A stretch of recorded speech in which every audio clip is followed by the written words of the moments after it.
Bismillahirrahmanirrahim. Assalamualaikum warahmatullahi wabarakatuh. Salam sejahtera untuk kita semua. Pada kesempatan hari ini, saya ingin melanjutkan diskusi kita tentang manajemen aset daerah. Setelah kita memahami pengertian aset dalam konteks manajemen,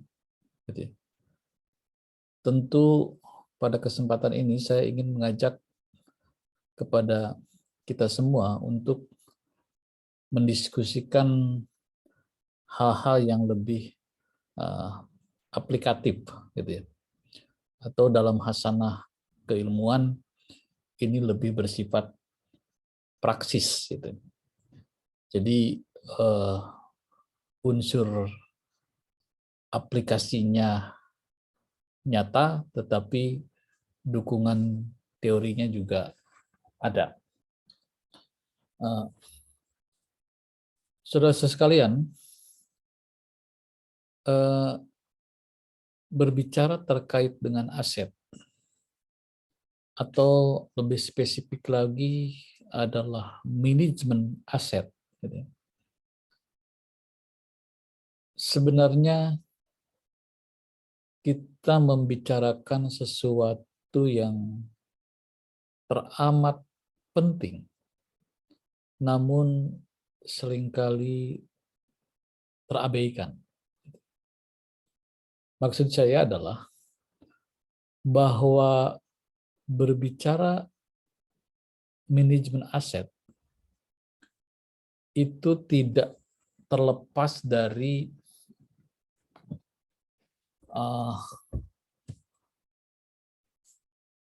isu-isu yang sebenarnya menjadi perhatian kita selama ini. Terlebih ketika krisis perekonomian terjadi. Nah, tentu saja di era pandemi sekarang ini, di mana terjadi krisis multidimensional, termasuk krisis ekonomi. Nah, tentu saja memang harus disiapkan sebuah perangkat konsep untuk bagaimana kita keluar dari krisis ini. Jadi dalam hal ini dibutuhkan adanya konsep pemulihan ekonomi, baik secara nasional maupun lokal. Di dalam struktur Satgas penanganan COVID misalnya, kita melihat, ada bagian yang disebut dengan Komite Pemulihan Ekonomi, baik di tingkat nasional maupun di tingkat lokal. Nah, berbicara pemulihan ekonomi, saya kira ini tidak akan terlepas dari optimalisasi aset-aset yang ada di dalam penguasaan kita.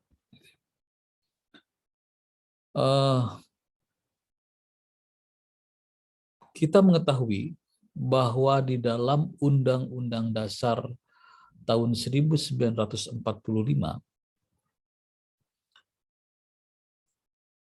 ditekankan mengenai prinsip pembangunan berkelanjutan, sustainable development,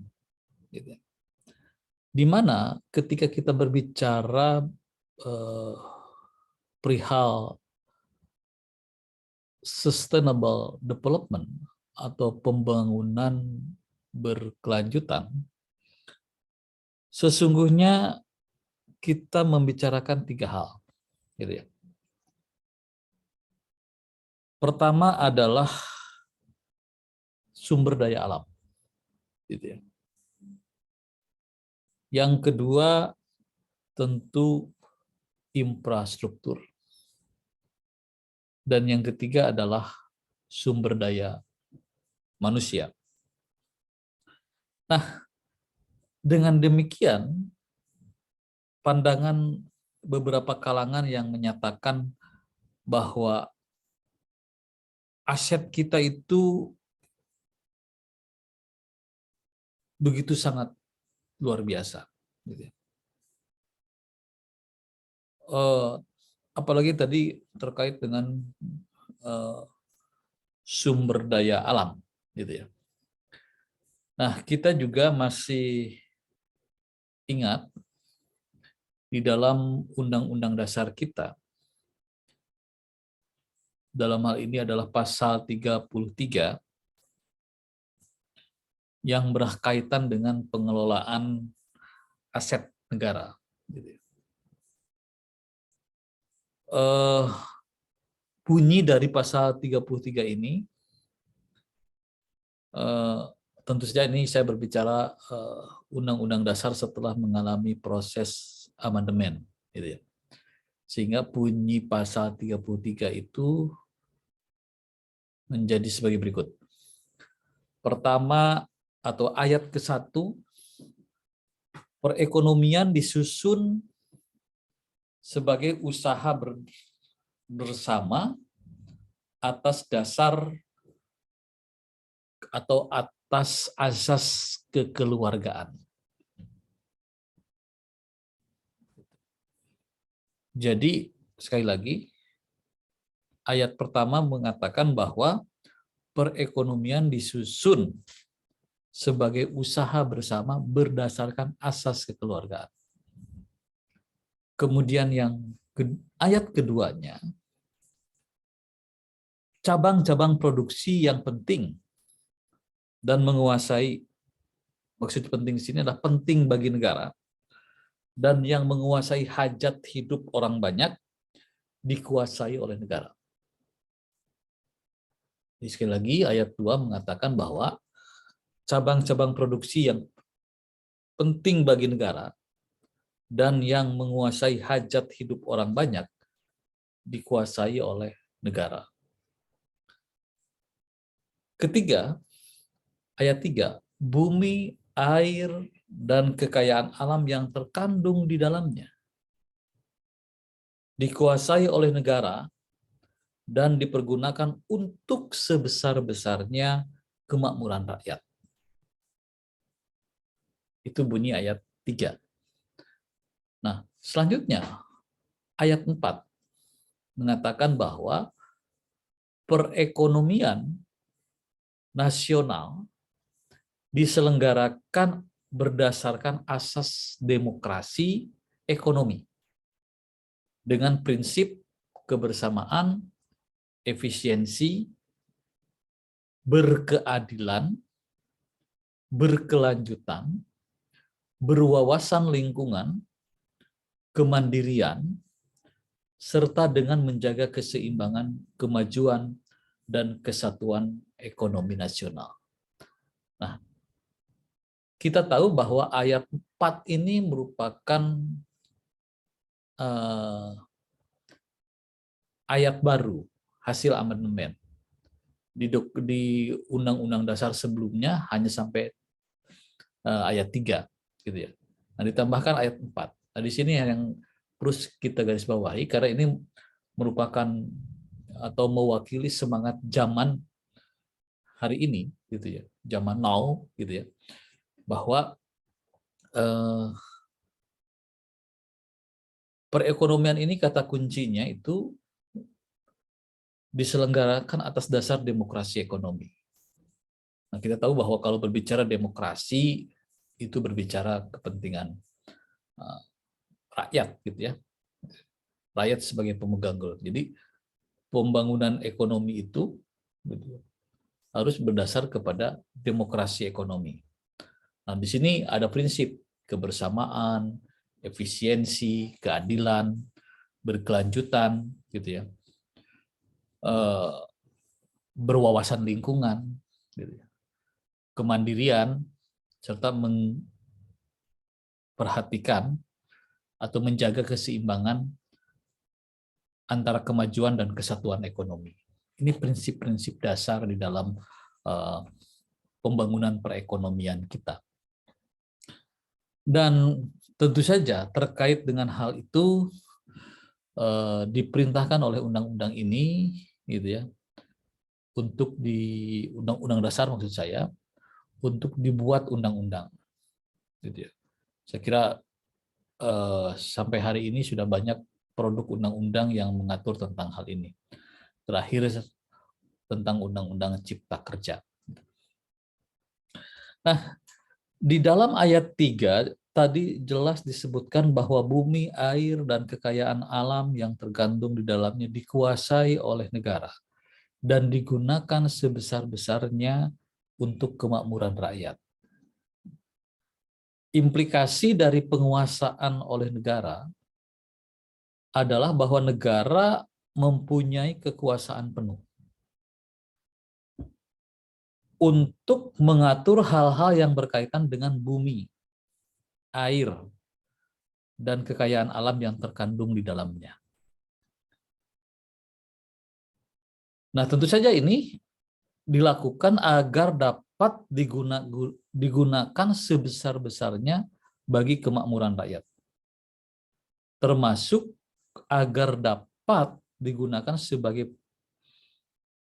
sesuai dengan prinsip pembangunan berkelanjutan, sustainable development. Tadi ada kata-kata di dalam ayat 4 itu tentang berkelanjutan. Jadi dengan demikian konsep pembangunan ekonomi kita, gitu ya, tidak saja berbicara tentang generasi hari ini, tetapi juga berbicara tentang generasi yang akan datang. Jadi harus berwawasan ke depan, berwawasan lingkungan. Nah, memang hal ini dipertegas, gitu ya, dengan amandemen pada ayat 4 yang tadi saya katakan, di mana di sana ada kata-kata berkelanjutan.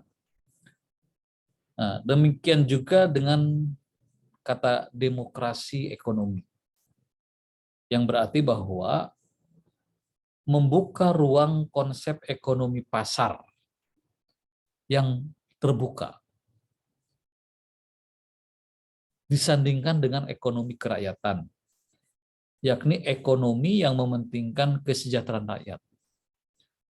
Karena sebagian besar rakyat Indonesia belum dapat dikatakan sejahtera dan secara demokratis, merekalah yang berhak atas pembagian kue terbesar dari pembangunan ini. Jadi konsep demokrasi ekonomi itu memang berbasis kepada kepentingan rakyat, gitu. Nah, pengertian saya ingin tadi kembali menggarisbawahi pengertian dikuasai oleh negara. Seperti dicantum di dalam ayat 2, gitu ya. Nah, bumi, air, dan kekayaan alam yang tergandung di dalamnya, gitu ya, dikuasai oleh negara, gitu ya. Nah, bagaimana kemudian mengimplementasikan bumi, air, dan kekayaan alam yang terkandung di dalamnya dikuasai oleh negara? Memang seperti diperintahkan oleh ayat 5 dari Undang-Undang Dasar ini, jadi ketentuan lebih lanjut itu nanti akan diatur dengan undang-undang, gitu ya. Nah, kalau kita membaca misalnya salah satu contoh adalah Undang-Undang Pokok Agraria, gitu ya. Sudah mengatur tentang hal ini, gitu ya. Jadi bagaimana Undang-Undang Pokok Agraria mengatur dan menyelenggarakan peruntukan, penggunaan, persediaan, dan pemeliharaan bumi. Dalam hal ini adalah tanah-tanah, gitu ya. Nah, jadi dengan demikian maka mengacu kepada penjelasan daripada Undang-Undang Dasar tahun 1945, di dalam Undang-Undang Pokok Agraria itu nampak jelas sekali bahwa pengelolaan harta kekayaan negara dalam strata negara sangat penting dan memiliki kedudukan yang strategis. Untuk itu maka dalam pelaksanaannya gitu ya, terkait dengan pengelolaan harta kekayaan negara itu dijelaskan gitu ya. Di sini adalah pengertian terlebih dahulu tentang aset dan aset negara yang merupakan bagian dari harta kekayaan negara. Jadi, nah ini sudah mulai mengkerucut gitu ya. Jadi manakala kita berbicara aset, gitu ya, tidak terlepas dari berbicara kekayaan negara. Dan kekayaan negara itu meliputi bumi, air, serta kekayaan alam yang terkandung di dalamnya yang dikuasai oleh negara. Nah, jadi kita menyadari bahwa jika di awal tadi saya mengatakan bagaimana persoalan aset ini menjadi sangat penting dalam isu pembangunan atau juga dalam isu perekonomian, gitu. Karena aset adalah bagian dari harta kekayaan negara yang memiliki ciri, gitu,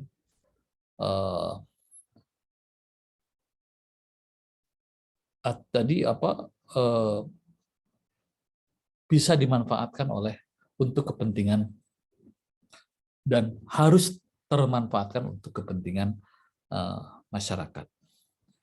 Nah, terkait dengan aset itu sendiri, gitu ya, dalam beberapa kesempatan saya mengatakan bahwa apa sih aset itu, gitu. Nah, secara umum bahwa aset itu adalah barang atau sesuatu barang yang mempunyai nilai ekonomi. Gitu ya. Barang atau sesuatu barang yang memiliki nilai ekonomi, gitu ya.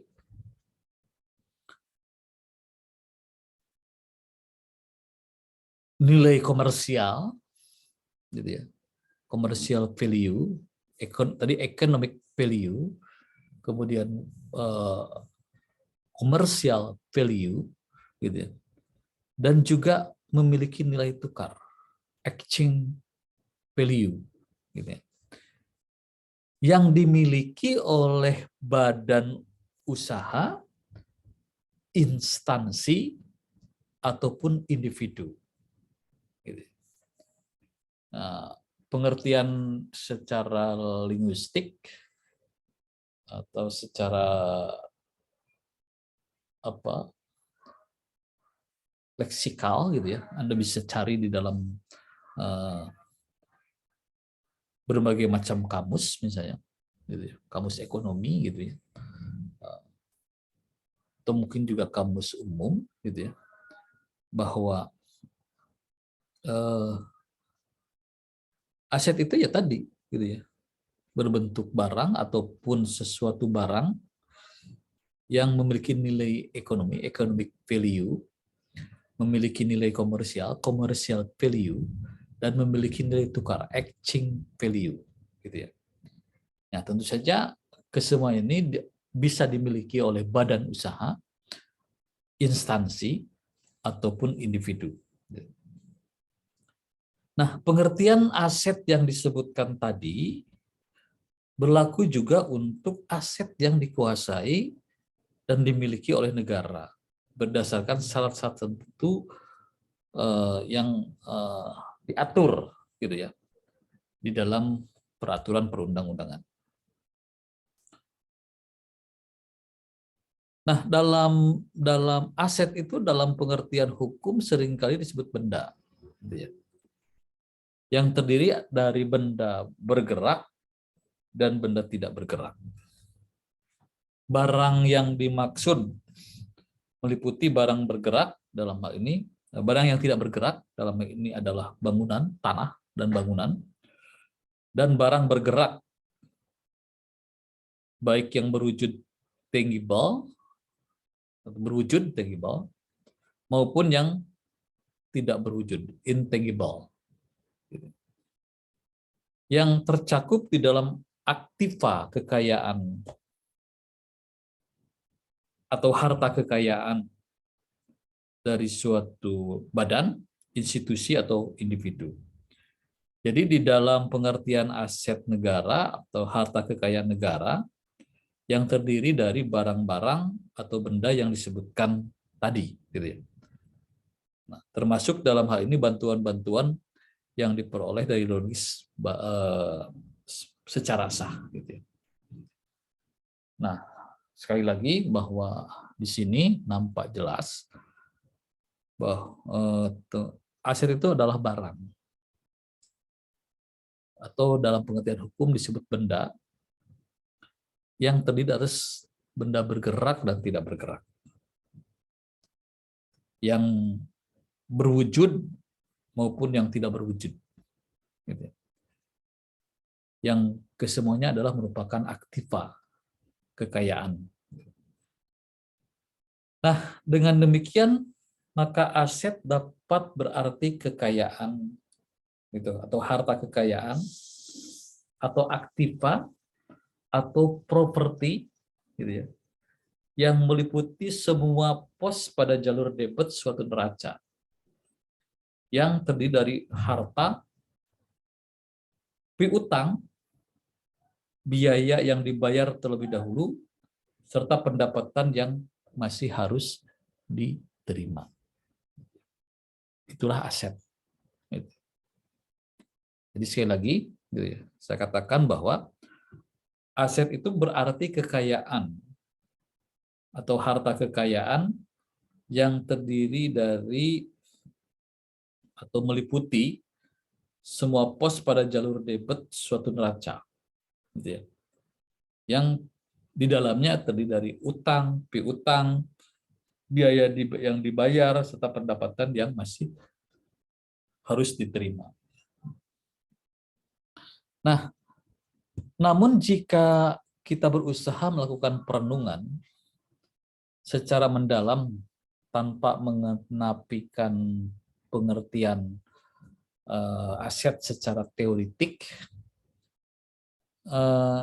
seyogianya kita menyadari bahwa betapa kayanya manusia, gitu ya, betapa kayanya kita di tengah alam semesta ini, gitu ya. Di atas sebidang tanah kita dapat melihat bermacam-macam tumbuhan, semua tumbuh dari tanah, diberi air, gitu ya. Dan kemudian dari perut bumi kita juga tercipta beraneka macam kekayaan, ada emas, ada perak, dan segala macam barang tambang, gitu ya, yang melimpah, dan itu bisa digunakan untuk kesejahteraan umat manusia. Jadi secara universal kita pun paham bahwa lautan yang ada di muka bumi ini benar-benar diciptakan untuk kepentingan manusia. Melalui lautan yang begitu sangat luas, manusia dapat menikmati kekayaan yang ada di dalamnya. Gitu ya. Data menunjukkan, gitu ya, pada periode yang sebelumnya, gitu ya, Menteri Kelautan Ibu Susi, gitu ya, begitu atensinya beliau pada kekayaan alam kita, khususnya di laut, gitu ya, yang luar biasa, yang sampai hari ini adalah belum termanfaatkan gitu ya secara maksimal aset-aset kita ini. Jadi memang luar biasa lah ketika kita berbicara harta kekayaan negara, berbicara aset yang ada di kita ini, gitu ya. Dan semua itu bisa kita gunakan untuk memakmurkan rakyat kita. Nah, memang disinilah kita memerlukan manajemen aset. Bagaimana aset itu kemudian dikelola, gitu ya. Bayangkan Anda dari harta kekayaannya kita yang ada di laut saja. Gitu. Kalau data menunjukkan masih sangat rendah, gitu ya, pengelolaannya, gitu ya. Kalaulah misalnya hari ini katakan baru 10%, gitu, laut kita itu dikelola untuk kepentingan ini. Coba bayangkan kalau 10% lagi berikutnya, 10% sampai kemudian mencapai titik, katakanlah 50% saja. Kekayaan laut kita bisa dikelola dengan baik untuk kepentingan manusia, untuk kepentingan umat.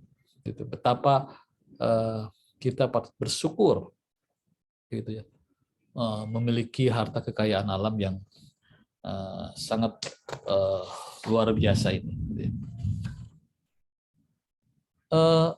Saudara sekalian, gitu ya. Jadi saya ingin menyampaikan suatu pesan moral di dalam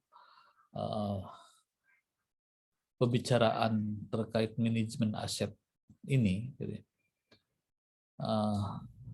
Bahwa kita pegang teguh pasal 33 Undang-Undang Dasar. Bagi para penyelenggara negara, bagi para pembuat kebijakan, bagi para pengambil keputusan, gitu ya. Berpijaklah dari pasal 33 Undang-Undang Dasar. Undang-Undang Dasar kita. Jadi para founding father itu sudah merumuskan sebuah konsep yang sangat luar biasa, saya kira. Dan jika ini terimplementasikan dengan baik, tadi saya sudah berbicara panjang lebar, sebenarnya apa esensi dari situ? Sebenarnya kan kita mau bagaimana seluruh harta kekayaan negara, bumi, air, dan kekayaan alam yang terkandung di dalamnya digunakan sebesar-besarnya untuk kepentingan rakyat, dikelola oleh negara untuk kepentingan rakyat. Gitu. Bisa bayangkan Indonesia yang begitu sangat makmur, gitu. Segala pun ada, apapun bisa di kita ini. Tapi kalau hari ini kita misalnya masih prihatin dengan angka kemiskinan kita masih merasa rendah diri lah ketika kita masih masuk ke dalam negara dengan kategori kemiskinan yang seperti ini.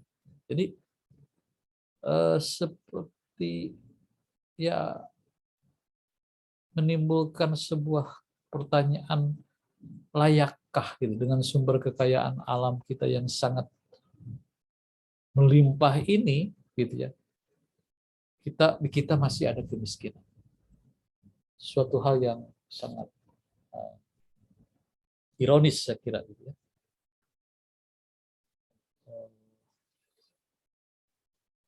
Kita bicara soal kekayaan, soal aset, gitu ya, yang dikelola oleh negara untuk kepentingan rakyat, tetapi rakyatnya sendiri masih kondisinya seperti ini. Kemiskinan masih sangat tinggi, gitu ya. Nah, sehingga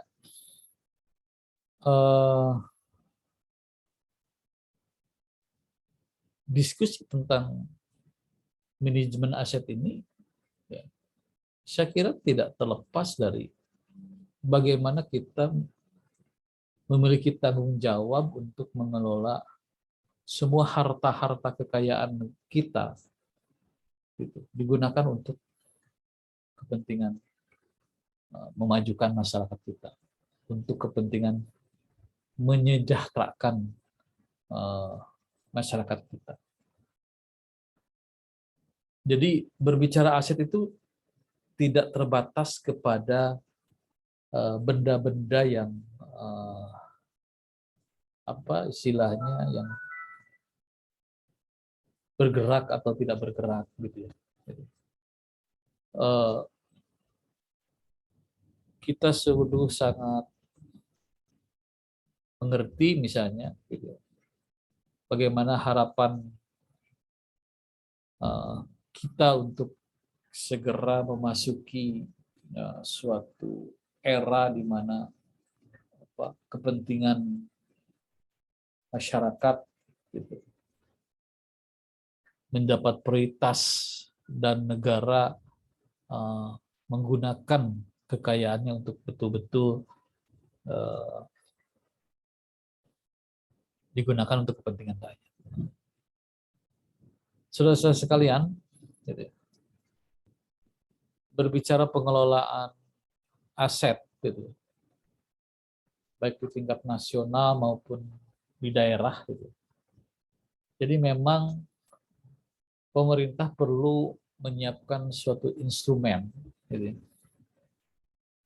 yang tepat untuk pengelolaan manajemen aset. Nah, tentu saja di sini perlu profesionalisme, gitu, perlu transparansi, akuntabel, bertanggung jawab, gitu, efisien serta efektif. Gitu. Mulai dari tahapan perencanaan, pendistribusian, pemanfaatan, serta pengawasan. Jadi manajemen aset ini meliputi beberapa tahap. Mulai dari perencanaan kebutuhan, kemudian penganggaran, pengadaan, pendistribusian. Jadi dalam setiap tahap yang dimulai dari perencanaan tadi, gitu. Nah, semua aset itu harus bisa dipertanggungjawabkan kepada masyarakat. Jadi aset itu pada dasarnya adalah bagian yang harus dikelola secara optimal dengan memperhatikan prinsip efisiensi, efektivitas, transparansi, dan akuntabilitas.